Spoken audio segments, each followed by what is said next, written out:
This is Cold Start. For today's episode, a little bit of story time on my end. I feel like this is going to be a very BMW heavy episode, so apologies in the beginning of that. But I just had an experience with one of my BMWs, and I thought it'd be worthwhile to share because it kind of brought up a handful of memories, stories of other times that this has kind of happened, of having almost like a mechanical revelation, finding out something that maybe I didn't know as much about. Oh, come on, say it ain't so. BMW having problems? Now, realistically, all cars have issues, right? They're mechanical things. There's a lot of moving parts. There's wear items. It can be hard, especially, I'll admit, I'm not the most mechanically inclined person in the world. I know a few things, but I sure don't know a lot.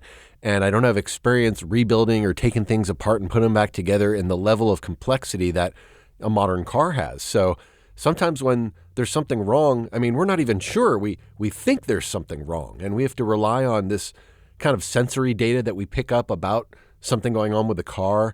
Is it a sound? Is it the way something looks?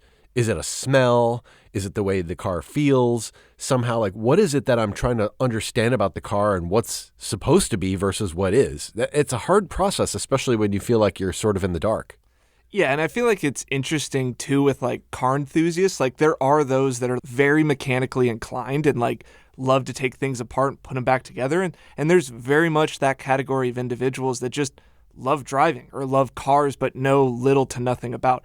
I think I'm somewhere in between. Like I would never say that I'm the most mechanically inclined individual, but like racing and stuff like that, you kind of have to know to a degree like how cars go together, what affects what. And I've always tried to applaud myself in like having this ability to understand or like try to self-diagnose something, not being that I'm going to be the person that fixes it, right? But like I want to try to guess what the problem could potentially be. So the beginning of this story, let's dive into this instance. So I just got my car back, my E36 M3 back from the shop. It had some work done on it. Shocker, a BMW had some issues. But to be fair, I mean, that's an old car already, right? We're talking about a 97, is that right? Yeah, 1997. It's got over 195,000 miles on the car, and it still looks great, and it's in great condition. And I mean, like, a relationship with a BMW, there's always going to be things that are going to go wrong or time out or wear out, right? Nothing broke in this instance, but where it started was I noticed that there was kind of a little chirping noise whenever I was at idle, and the chirping noise would go away when I would depress the clutch. And the chirping noise would still be there whether the car was in gear or if it was just idling, and it was RPM dependent. So in the beginning, once again, I like to try to self-diagnose my own problems. Once again, I'm not going to fix it, but I want to try to guess, right? It's like a puzzle. Well, you don't have to be a full physician to understand that the knee bone connects to the shin bone, right? Right. And so in this instance, I'm like, all right, there's something going on with the clutch or with, the depressing of the clutch. My first initial thought was it's got to be like a throwout bearing, something like that. Once again, I don't know exactly how a clutch system and transmission 100% operates, but I do know some of those key terms and stuff like that. And let's be clear, that's something we've probably read on the forums, right? Like, oh, if you keep your foot on the clutch all the time, you're going to wear out your throwout bearing. And I'm kind of like, I don't even really know what a throwout bearing is, but I guess I'll keep that in mind. Exactly. And I was also noticing sometimes at a stop sign or something like that, I'd put the clutch in, try to go into first, and it was having issues going into first. You'd have to do okay, put it in second, then put it back in first. I knew that there was things going on. I kind of ignored things for a while until all of a sudden this little chirping noise came, and I'm like, you know what? It's probably a good idea to have someone take a look at this. This is an old transmission. Once again, this car has 195,000 miles. In my ownership of owning it for, well over 60,000 miles, I haven't done anything too big in regards to transmission work. I did put in, an upgraded clutch maybe 60, 70,000 miles ago. It's a good idea to have this get looked at. So one of the things that was wrong with it, so they dropped my transmission. They looked inside of it. They noticed that there was gold glitter in my transmission. I was like, oh, good. This sounds like a very expensive issue. Hold up. Gold glitter inside your transmission? They said it looked like a leprechaun threw up inside my transmission. There was a lot of gold flake going on. I was going to say, did you drive it to a bachelor party in Vegas or something? Or My girlfriend's going to have a lot of questions as why is there glitter in the transmission? Anyway, what it was it was actually brass. and it was a brass shifter pin had been worn out. And this was a replacement for BMW people. They know it. The original one is plastic, and so there's a tendency to replace it with a brass one. It's a little bit more durable, but the issue is what we've found out now and in recent times is that the brass one wears out really quickly and then puts a bunch of stuff in your transmission. So everything was fine with the transmission. The shifter pin was just worn out. The throwout bearing, there was a couple other linkages and gaskets that needed to be replaced. There was a handful of things. The transmission itself was perfectly fine, but there was things that explained as to why I was having issues with a little bit of shifting, why there was some noises coming out of it. Anyway, it got refreshed, right? And I'm thinking to myself, oh, this is awesome. It's going to feel like a brand new car when I get this thing back. I just, did all of these things and it should feel like crisp. Yeah, I mean, metal breaks down as much as you think it's like this super durable thing. There's different types of metals too. Even brass could have different composition. Right. So to the point where if you look at brass as a part that you might put in your car, you're making some trade-off. Like the manufacturer made some economic decision or performance decision about this thing. They said, okay, well, brass, that's softer than steel, but harder than aluminum. So that seems like a good choice for this particular part. I have no idea how to design those things, where the hardness tolerances from thing to thing is, but the people who are working on your car presumably know what's expected and know the tolerances of those materials so that they can make a more informed decision. Right. I mean, like that shifter pin, I saw a photo of it and it was like, if you looked at it before and after, like I would say maybe 20% of the shifter pin was just gone, like vaporized. Like, and there's nothing like, there's not like really bad driving habits that like would cause it. It's just wearable items over time that these things just kind of wear out. I get this car back and immediately, like first clutch push, I'm like, oh my God, this thing is so buttery smooth.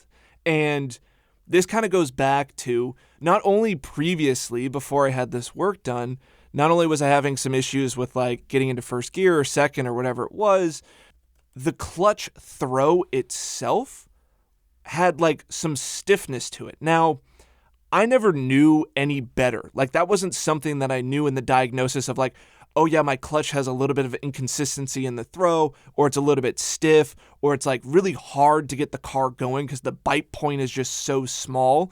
Because previously, like I said, I had done a clutch on this car pretty early on in my ownership. The original clutch was kaput, and I was like, all right, this is a good time to upgrade, and I went for a stage 2 clutch and a lightweight flywheel. And so as I drove my car around for many, many years, I've had this clutch in the car for 60,000 miles. I always just assumed that having a upgraded clutch, it had a stiffer clutch pedal. And for many years, other individuals would drive my car and they'd be like, oh man, dude, this clutch is like so tricky. Like it was hard to get off the line. And I would always kind of boast of like, oh yeah, it's an upgraded clutch. Like you got to know what you're doing to get the thing going. Not realizing that there was other components in my transmission that were simply just worn out, or in the clutch system and the shifter and all that sort of stuff. And I just had zero idea. And it was one of those things like, I remember I took it to get smogged and the car had to be put on rollers, and the smog guy was like having a tough time getting the wheels going because of this like really aggressive bite point on this clutch. And once again, I assumed, I was like, yeah, it's an upgraded clutch. Like it's supposed to have this aggressive bite point. I also started racing around that time. So I'm like, yeah, race cars have like aggressive clutches. You just got to like go for it. And I just always drove my car like that, not assuming that it was like wrong or other things were worn out. Yeah, it's stiff. It's supposed to be that way, or at least I think it is. And there's a lot of those things where our understanding is based on this baseline that we have is just, that's how it was when I got it. I didn't know any different. And I know there's been other examples of this. I remember you telling me about the amazing intake sound on your E90. Oh yeah. Once I started thinking about this story, I was like, this isn't the first time that this has happened to me, of like making an assumption, right? Of like, oh, it's just supposed to feel this way, or like, I think it is this, after getting the car back. And I'm like, oh my God, this thing's a dream. It shifts like butter. The clutch is so beautifully soft and silky smooth all the way down and up. And I'm like, I've had this car for how long with a clutch that felt this way, that I just assumed that like this is the way that this was supposed to be. And not to mention that like, I had some clutch chatter too. Like if I was in reverse and I was trying to like slip the clutch, there was a lot of chattering going on. And once again, assumed of like, yeah, you got to be like more RPM. You got to like get with it. And maybe this is like the driver in me being like, oh, just drive around the problem and not like identify it as like, no, there's something off here. But you're totally right. It was like the E90 example, the E90 M3, purchased it, was driving it around, once again had no baseline of like what these cars were supposed to be like or not supposed to be like in driving feel, auditory feedback, anything like that. Like I had no baseline. And so I was driving the thing around being like, oh my God, this thing has incredible intake noise. I can't believe from like factory, like it would be this loud and you could hear the ITBs. And I just assumed because of what that engine was, that that was the reality. And it wasn't until I put brand new engine mounts in it and the engine finally sat at its proper location that I started getting a noise of the intake plenum that sits on top of the motor was contacting one of the brace bars. And I was like, what is this annoying noise? And I looked in and I'm like, yeah, that's supposed to have more clearance than that. And I looked in a little bit further and realized that the back of my plenum was not fully seated onto the ITBs on basically the back, 4 cylinders. And so I was just getting raw, like, intake noise right on the firewall. And then once I put the intake properly on the engine, I drove it again. I was like, oh, like, it doesn't have as much intake noise. Now that I've properly assembled my intake, I don't get as much noise, which I'm like, all right, well, it should be this way, and I'll make the sacrifice. But yeah, it's not understanding like the baseline. And I would imagine if I went and drove someone else's E36 M3, that I'd be like, yeah, my clutch feels like crap compared to yours. It's having that baseline again, not knowing how it's supposed to be. And for all you know, what you inherited was wrong to start. So now you're using that as your comparison point and everything else seems wrong. And you don't actually know that what you have wasn't assembled the right way, reconfigured the right way, wearing well, whatever it happens to be. And that's the thing. These cars, there's a lot of moving parts. They're largely black box to most of us. Yeah. And even if we have some modicum of mechanical experience or what have you, the technology in these cars continues to evolve. So back when you were working on a car where you had carburetors and now things are fuel injected, that knowledge that you had is no longer applicable. And this is turtles all the way down, right? With the number of systems in a car, with the number of just engine control units that exist in a single car these days, it's nearly impossible to figure out what's going on, to the point where when you bring your car into the mechanic to diagnose a problem, almost the first thing they do is they plug into some computer and they ask what the fault codes are, what are we reading, not at all really diagnosing from a sound or a look or anything like that. It's just a matter of, well, what is the data about this car telling us, and can we understand something there? So the diagnostic process of understanding what a car is or isn't supposed to be is even different now than it used to be. Thinking about these two stories, right, of the clutch feel in the E36 and having it fixed up and being like, oh my God, this is such a night and day difference. And then the same thing that happened with the E90 with the intake plenum is like, if you're out there and you're buying, a secondhand car, you're an enthusiast and you want to get into an enthusiast car, whether that's a Miata, an S2000, whatever it is, buy something with the knowledge that, hey, this has been well taken care of or whatever the case is. But I would also encourage you, like, try to go find people that also have that same car and drive multiples of the same thing to get a good idea of like, what is supposed to feel a certain way, what feels off. Like, I think that that's just such a valuable thing that like not a lot of people talk about or think about. And like, I have friends that have E90 M3s and stuff like that. I'm like, yeah, I should go drive theirs and like compare and see how like mine feels to theirs, or let them drive mine to be like, hey, I think you need this, this, and this because mine doesn't feel this way, but yours does. Grabbing those data points can help ensure that like what feels correct and what doesn't feel correct. And I feel like every time that I go to the mechanic and I like have something fixed or have a worn out part replaced or whatever, like I actually really enjoy that process of like dropping it off, knowing that it felt a certain way, and then getting it back and like feeling the difference and understanding like, yes, there is an actual difference that was made here of this part wearing out, timing out, getting old, and then putting a brand new part in. Like, I get a lot of satisfaction out of that. Of one, I'm taking care of my cars, which is so important, especially older cars, but then also like the satisfaction of like, man, this thing drives so much better now. Ultimately, it's solving a problem, right? I think a lot of us get really lit up when we're like, okay, here's the symptoms, here's the thing that's not exactly right. solve for that. Like figure out what's wrong or what you need to add or change or modify in some way that it'll get you back to your baseline or back to where you're good. And it can be so hard, just mind-bogglingly puzzling to figure out what these things are sometimes. Think about the problem of my car's making a sound or my car has a vibration. And the number of different things, that sort of decision tree that you would have to keep in mind of how to figure out if it's this, then this, or if not that, then this other thing, just explodes into this huge space. And you know that it's only filled in through the knowledge and education and experience you'd get as a mechanic working on these things or getting proper motorsport mechanic type training so somebody would actually instill you with this information in the first place. Or maybe the story for a lot of people is they would grow up with dad in the garage and he would show us around the way and kind of taught us the things we need to know. But for those of us that didn't grow up with that, we didn't come from mechanically inclined or oriented backgrounds.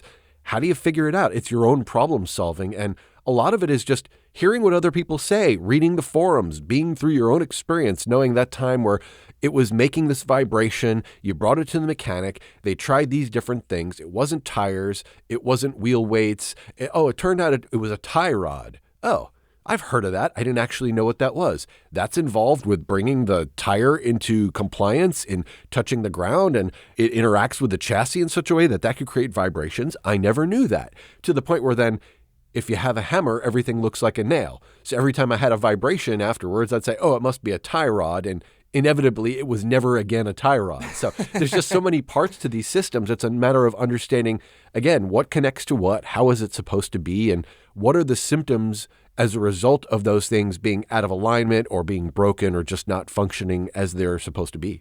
Yeah, I guess maybe that's why it is so satisfying of fixing a problem. It's always satisfying to fix a problem, but going in, having this feeling, it's not doing this properly, and actually having a solution to that, right? Because on the other side, on the flip side, which has happened, is you're chasing something for a very, very long time, and how frustrating that is.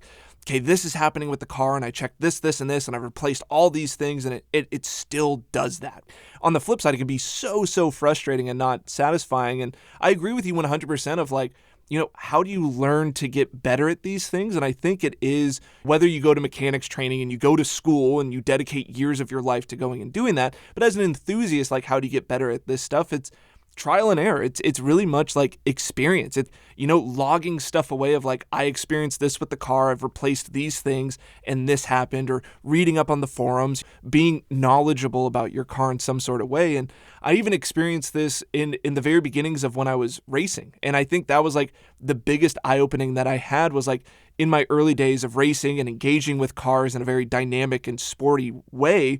Once again, I didn't have any baseline of how cars were supposed to feel or behave on track. You just kind of assume everything is the way that it should be, especially in that very, very early stages. And I remember when I first started racing Spec E30, even before I got my competition license, just learning how to drive, putting that car on track, that sort of stuff.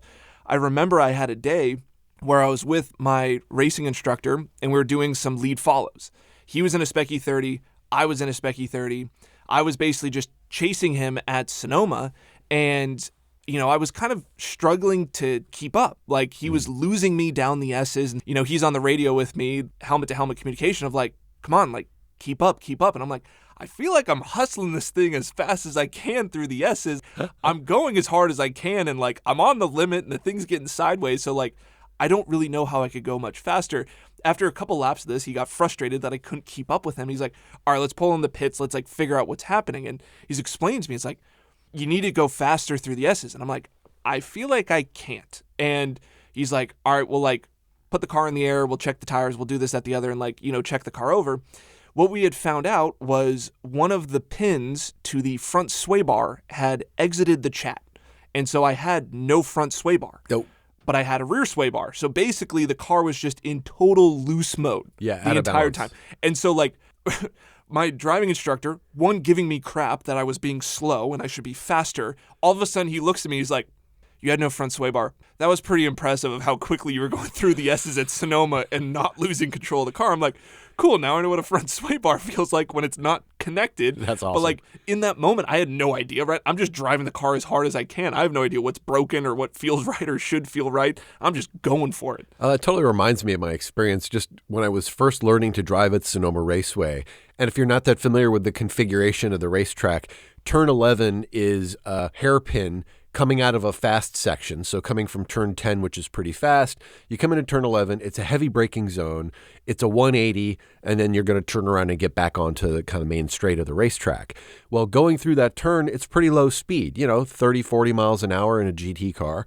So I'm going in there and I'm trying to apply my newfound experience in my 2007 911 GT3, which was well used but new to me. And so I'm on the racetrack and I'm trying to go through turn 11 and I'm going at a slow speed, and for the life of me, I don't feel like I can make this hairpin turn. And it's strange because the fast turns are not a problem. They seem like the car is sticking, the traction is fine. But for whatever reason, when I come into braking and I'm trying to get around this really slow section of the racetrack, the car is like hopping. Literally, the rear section of the car is losing and regaining traction in this way. It feels like it's stepping around the corner instead of actually smoothly sort of navigating around it. And I had no idea why this was, and I just couldn't diagnose it for the life of me. I'm looking at wheels, I'm looking at tires, I'm trying to figure out, is it my technique? So finally, I look at this problem with an instructor, and we actually look at video from my car. I had a GoPro on the car. And he says, the way the car is hopping, I really feel like it's something with your differential. And I kind of heard him say that, and to be really honest, I knew what a differential was, but in my mind, I sort of confused what a differential was and what a distributor is. Well, they both begin with D, and they have kind of the same number of letters, but a distributor, for those who don't know, is a system back when there was mechanical fuel injection in cars that would figure out the firing order of what spark to send to the engine through the spark plugs in what order. And one of the problems that would occur with distributors is that sometimes the plugs would be put on in the wrong way or backwards or something so that your firing order would be off. And very quickly, it would be really obvious what was wrong with your car. Well, this car doesn't even have a distributor. This is a differential. So I'm like, oh, the diff. Oh, I get the diff, the differential. The typical like car guy thing of like you're trying to pretend like you know what all these terms mean. Dude. You're learning along the way. And I love in the beginning too where it's like, it's a self-diagnosis, especially in track driving when you're a beginner of like, it's not the car, it's me. Like, I'm doing something wrong. Like, maybe the car's fine, but like, I'm doing something stupid, which maybe that's just us. Like, I feel like other people like blame the car so much quicker of like, something's got to be wrong. Yeah, and that's my first impression was like, I'm learning this technique of how to drive a car on the racetrack. I'm not that familiar with this car. I must just be doing something wrong. And by all accounts, I was doing the right thing. I just didn't know how to interpret the feeling and the sound and the overall experience I was getting through the car. Yeah. It just seemed somehow counterintuitive. And wouldn't you know it, that like if you actually understand what a differential is and how the dynamics of a car working on the racetrack are, you understand really quickly that the rear wheels need to rotate at different speeds when you're going around a tight turn. Yeah. Think about that from being on the road for a minute. Like you make a left turn at a light, and literally your left wheels and your right wheels are covering different tracks and are going a different distance. And I think we take for granted the fact that cars just work when you drive in a way, they go that way. But there's this system that's actually allowing your left and right tires to spin at different rates. And if you didn't have that, well, then that would cause exactly the behavior I was experiencing in turn 11, where the rear of the car would start to hop because the inside wheel is rotating much less than the outside wheel around that turn. And because of that difference, the differential, the wheels would get out of alignment and the rear of the car would step. Yeah. So by addressing this, literally getting a brand new differential installed, because the differential in my car was an open diff. It had worn out over time. The gears in the differential had worn down to the point where it was no longer providing this functionality, and the car was effectively operating as if it had no differential, and those wheels were having to rotate at the same speed, and they couldn't. So bringing the car into the shop, identifying the problem. We got a new differential installed, a Guard limited slip differential, which I was assured was a really good one. And I, of course, repeat to other people when they ask about my car. I'm like, oh yeah, I got a Guard LSD in this thing. And I rattle it off like I know exactly what that was and why I got it. But eventually that was the component that solved the problem. And I learned what that thing did when it wasn't working properly, how to diagnose that, and then how to fix it potentially in the future. So it's sort of hard-won knowledge through my own trial and error, my own kind of wild-ass assertions, being wrong, having to confront that fact, learning the real answer, getting it installed, buying a component, and then coming back to feel that experience again and recognizing this is what it's supposed to feel like. And consider a car is made up of dozens and dozens of systems where there's exactly this kind of thing that you need to do is take in the sensory data, understand what it's supposed to be, understand what it is, realize why that is the case, like why is there that delta, and then what you can do to address it. It's this reiterative process that's what learning the mechanics of a car is all about. And I think for a lot of us, we're sort of embarrassed or afraid to admit what we don't know. And so we sort of stumble into these things. But like, I still find that process so satisfying and like gaining knowledge, right? And I think it's because like I don't come from like that big mechanical background of like being really hands-on, and like it's fun to like learn about something that you just don't know that much about and like how it affects the driving of the car on track, right? Like I'm more interested in driving cars quickly than I am about understanding how they work and operate.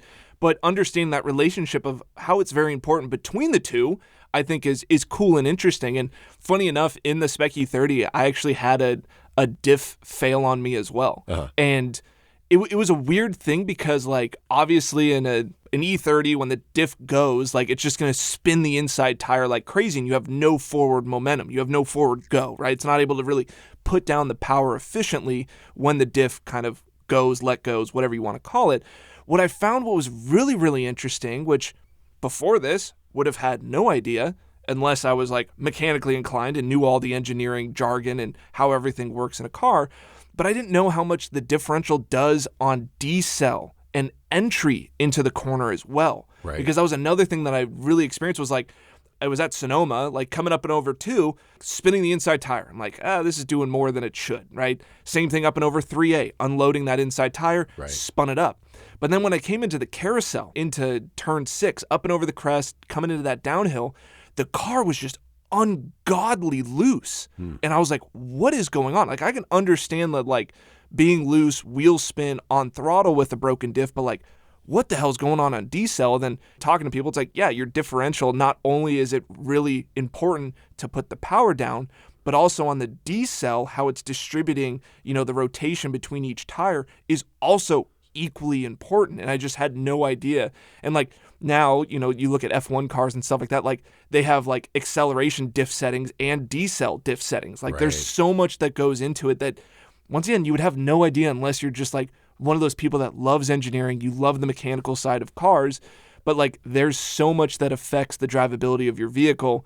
And sometimes you don't find that out unless you're on the limit or something lets go and it breaks.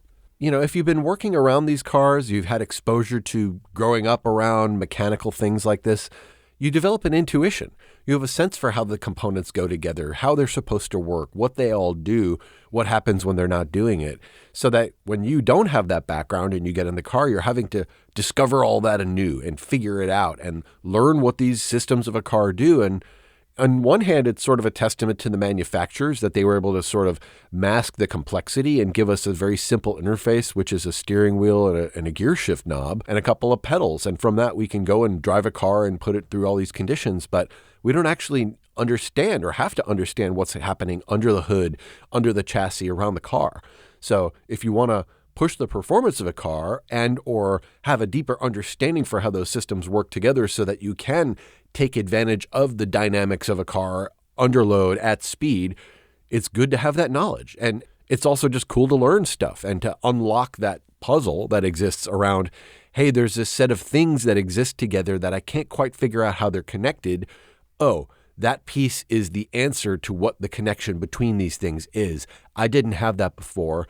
That's super cool. I have this newfound knowledge. It's like you showed me fire for the first time. And I've had the same conversation with people around differentials so many times, just specifically that subsystem in the car. A lot of us take for granted, didn't have the understanding of it going in until we wind up in a situation where suddenly we're trying to apply really hard braking in a place where we normally wouldn't, and we're trying to turn into the turn and it's not cooperating. You're like, oh yeah, there's this part of the car that's not just steering and tires and dynamics, it's this other subsystem that's affecting the performance of the car. Yeah, which is, it's just so interesting of like, yeah, differentials are super important to the way that the car behaves and how it performs. And, it's just a fun journey to be able to have with cars of, even if you're not that mechanically inclined, like they're going to force you to know something. Like you don't want to be the guy or gal that knows nothing about my car, how it operates or what it does. But like, you don't necessarily have to be like the grease monkey willing to get underneath the hood. Like I think there's a happy medium. It just goes to show you the basic mechanics of these things are more complicated than we might appreciate. There's a lot of really good information out there. It's worth for us to go and dig that up and gain that fundamental understanding of these things that we rely so much upon for performance, for safety, for reliability. We just take all that for granted because we can. But once you're in motorsports, once you're out there pushing a car on the track and breaking things in ways you've never broken before, pushing cars to limits you've never seen before, these things start to expose themselves. And even if you're just a casual road car driver out on the public roads, this is extremely useful information to have. You can imagine, you hear that sound, that vibration, the thing another car is doing. If you can help diagnose it, how many problems you potentially could help to solve. The number of people who drive around with their car making this awful screeching sound and just keep driving like there's nothing wrong because they have no idea that that's what that sound means. Yeah, I don't get that of like, how can you ignore something like that and be like, oh, it's fine, it'll go away. Like, I'm surprised of how many people are just ignore. It's not even like ignorance. It's just like straight up ignoring the sounds that their cars make. Like for me, that's kind of what drove me to get this service done. Was I was like, okay, there's a noise and it's loud enough that I feel embarrassed when I like drive through town. Like I don't look cool anymore. Like that's kind of like my threshold of like, maybe I need to look into something. Is like, if it's making a noise in such a manner that I don't feel cool driving my car around anymore, that I feel like embarrassed that my car's making this ungodly noise, that's where I draw the line. And there's a fine line there because as performance car enthusiasts, we make excuses all day long for screeching brakes. That's the biggest thing. Oh, race compound, bro. Oh, dude, driving around on the street and my car is making all these squealing noises and my passenger says, I thought this was supposed to be a nice car. How come your brakes are making more noise than my Honda Civic or whatever?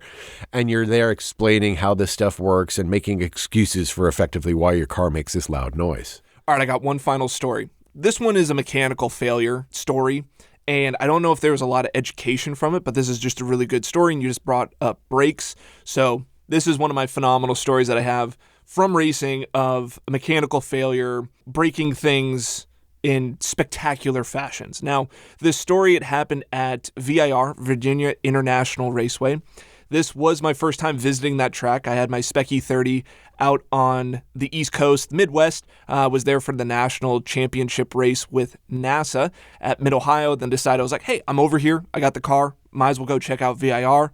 I've heard it's supposed to be a great track. Let's go do it, right? It's funny how those places seem so close together when you're far away from there. You're like, oh yeah, Ohio and Virginia, that's like a nothing commute. It was a road trip. It was it was an adventure for sure, but we had just got done doing the Nationals. I put on a brand new set of brakes, rotors and pads for Nationals, ran that weekend, and then, checked over the car, did all that sort of stuff, put the car in a trailer, and we drove it all the way to Virginia. So I was doing a track day at Virginia. It was going to be a race weekend with NASA out there. And on one of the test days, getting a feel for the track, getting a feel for everything, little vibration here and there. But I'm like, old tires, sometimes that happens. And at VIR, there's a couple long braking zones, right? Right. Going into turn one, and then you have the back straight down into the roller coaster as well. And I'm braking, I'm like kind of noticing a vibration, but it's like towards the end of the day, and I'm like, it's probably nothing. Just thinking to myself, it's like, this car just came from Nationals. We just looked it over. Like, there's nothing that should cause it. Now, this was probably like second to last lap of the day or something like that. But I'm coming down the long back straightaway into that big braking zone before you drop down. It's like the final section of corners before onto the main straight. And At the end of the straightaway, as soon as I go to touch the brakes, ba-boom!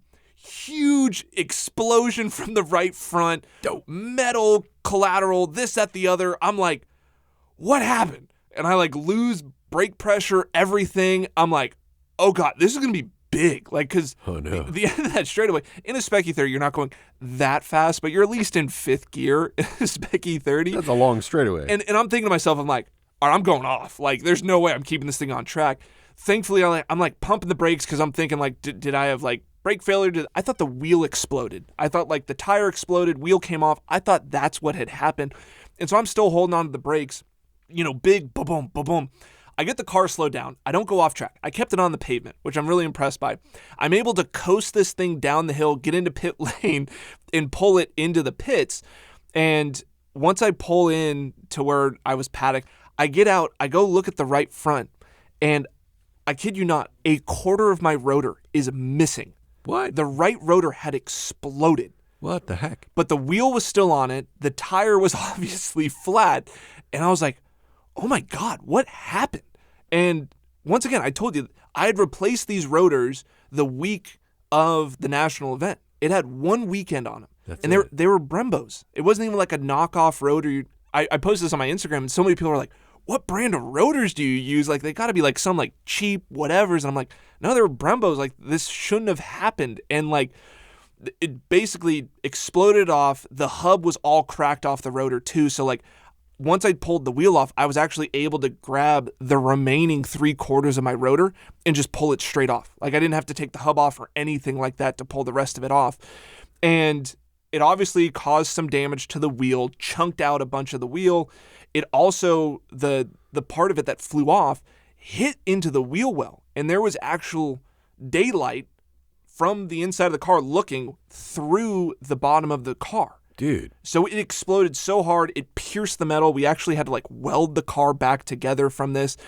The scariest part was I went over to the driver's side front rotor, and it probably had like a 1/4-inch crack in it. And it was almost its way all the way through. Jeez. But like in this moment, thankfully, I still had the left front to be able to slow the car down enough. Like, if I would have blown both front rotors, it's like, good luck trying to slow this thing down. But like, total freak accident. It's one of those things of like, oh, well, you should have checked in negligence and this, that. It was like, no, total freak thing, brand new, out of the box, should have been totally fine. I don't know if it was like, we ran the weekend at Mid-Ohio, they got cold, transport, and then like running them hot again. Like, I don't know if it was like a thermoshock situation or what it was, but like, that was probably like my biggest mechanical failure moments. I've also had like complete brake failure before as well, but like just the sheer noise, and you like watch the video and it's just like, as soon as I touch the brake pedal and there's just big boom, and I look over to the right and the wheel's shaking like crazy, and that was one of my craziest moments of like big failure. Man, and you think about the importance of your braking system overall and how you need that to work all the time, and especially under high performance conditions like that. So it kind of makes you wonder, like, what could you do to diagnose those things? Is there some proactive checks that you could be doing? I mean, these were only one race used, brand new material from a good manufacturer, no reason to think it would be faulty. Right. But is there like a visual inspection that could have been done, or some other testing that you could have employed beforehand to see that there was a failure? Like you said, there was a crack in the rotor. Was that not visible previously, or was that something that didn't get checked, or what was that? There was nothing prior, right? Like, you would think like, yeah, the solution is, making sure that you double check your rotors, and especially if you're doing a lot of track days and it goes through a lot of thermoshock, high heat, low heat, high heat, that if there is cracking, paying attention to that as the cracks get bigger, recognizing, okay, now it's time to replace the rotors, all that good stuff there. But yeah, in this instance, it was like, yeah, you do the once over, nothing looks out of ordinary. It should have been fine. I don't know if it was like because of the big long braking zones at VIR, and maybe the type of pad compound that we use on the West Coast might be different than what those guys use on the East Coast kind of deal. Because like, the car came from the West Coast to go and run Mid-Ohio, then we went and did VIR, and maybe it's like the long braking zones of how much heat the rotors were building up, and then the ducting that I have, then another long straightaway that they were cooling down so much and then heating up and cooling down drastically over the course of a lap. I don't know, right? I mean, The one thing I could possibly think in this instance of like that could have prevented it is, noticing a vibration is the biggest thing. And like, there's a difference between a consistent vibration and a vibration that gets worse. Like if you notice something is getting worse and worse and the vibration is getting harsher and harsher, something is failing. Like something is going wrong. Where if you have like a normal vibration through the wheel on a track day, like it could just be tires out of balance, wheel weights fell off. That happens a lot, right? If it stays consistent, then nothing to worry about. But if something is getting increasingly larger, then yeah, there might be a potential failure point that could happen, right? A wheel bearing starting to fail and could fail all the way, right? I've just never seen a rotor just sheerly explode. And like, I still have the 3/4 of the rotor. Like I still have that as like, like a trophy of some kind of like, I survived a rotor exploding, but like I've never heard that happening to anyone else. And like, I mean, E30s are like, they're not that high horsepower. You're not going that fast. Like it is a small rotor, but like, you don't think that you're putting it through that much. And maybe it was just like that set of rotors were just no good, right? I mean, like the left front was even starting to come apart too. Like it was really weird. And I'm thankful that I was able to keep it on track. I didn't give up on it, right? I stayed with it. I kept driving the thing. Well done. But yeah, it was a pretty wild moment. Vibrations are pretty insidious this way, right? Because they do indicate something is amiss or will be amiss, and it might not be yet. And whether it's rhythmic or, not periodic or trying to suss out from that, like what's the signal we're getting from this thing? And I guess in this case, it's a combination of a feel and a sound, right? You're like, hey, there's this recurring feeling I'm getting through the steering wheel or in my seat from the car, or there's this thing I can hear is thump, thump, thump, thump over and over again. I need to check out what that is. And diagnosing these vibrations, you start out with the most obvious pieces, right? There's the tire. The tire is rotating. Maybe it's hitting something, or the wheel is rotating. Maybe a wheel weight fell off. It's out of balance. Then you look a little more closely and you say like, oh, it's a recurring wheel sound. Well, with race cars, with cars that we store sometimes, these cars can develop flat spots in their tires, right? Like a car was just stored on one side of the tire for a long time. You start to get rolling again, it's out of round. Or if you're on a race tire, on a slick tire, and you go into the braking a little aggressively and you get a lockup and you get a flat spot on your tire. And every time the tire comes around, you feel, boom, that flat spot kind of hitting the ground and catching a little bit. And there's this parallel to diagnosing humans, like symptoms in people, that I thought about and I think is pretty relevant here. There's these two philosophies that are sort of at odds or really complementary to each other. The first one's called Occam's razor. And there was this guy way back called William of Occam, and he determined that in any kind of problem he was trying to solve or scientific system or whatever it is, he realized that generally the simplest solution to the problem, the one that required the fewest machinations, the fewest inexplicable things that are really unusual to be the case, that's probably the solution, right? The most obvious thing, the things that it seems easiest for it to be. So we call that Occam's razor. Like it cuts right through to the heart of the problem. We find out the most likely thing is what it is. Well, there's this flip side to that. And there was this doctor, this was named after, whose name was Hickam. So they called this Hickham's dictum. And dictum here means like a statement of truth, not whatever else you might think that means. And Hickham's dictum dictates that the patient is free to have as many things as he damn well pleases wrong with him. So your car could have 5 different problems going on at the same time that don't all stem from the same common source, just like a human could have 5 different symptoms that come from multiple different upstream causes.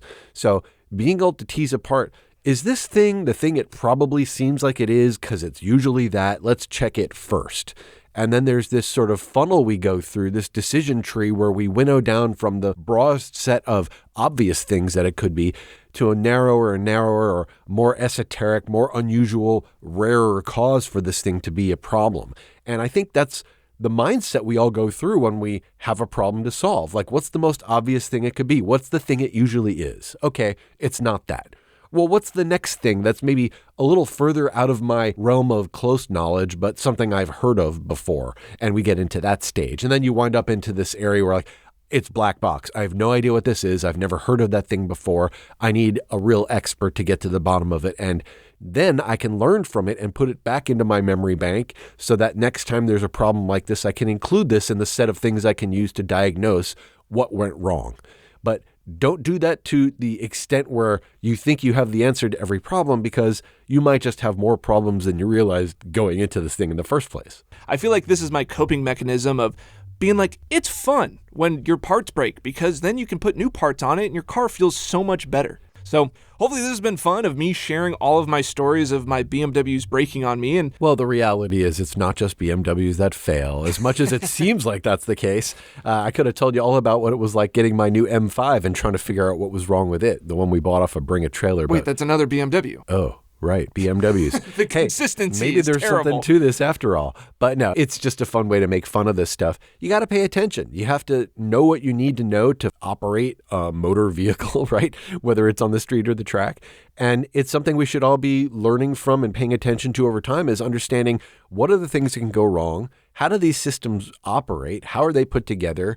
And, we're not all going to be mechanics. We're not all going to be able to design an engine, design the components of a race car, understand what happens, what something was supposed to do, if it is broken or not. But you can pay attention. You could lean in a little. If you're an automotive enthusiast and you've been avoiding gaining some of that mechanical knowledge, maybe now's the time to watch those videos out on YouTube about how the differential works or whatever that is. Well, thanks, Todd. Thanks, Sylas, for sucking me into your world of BMW maintenance issues. But I'm enjoying it so far, so I can't complain too much. Well, thanks for listening. This has been Cold Start.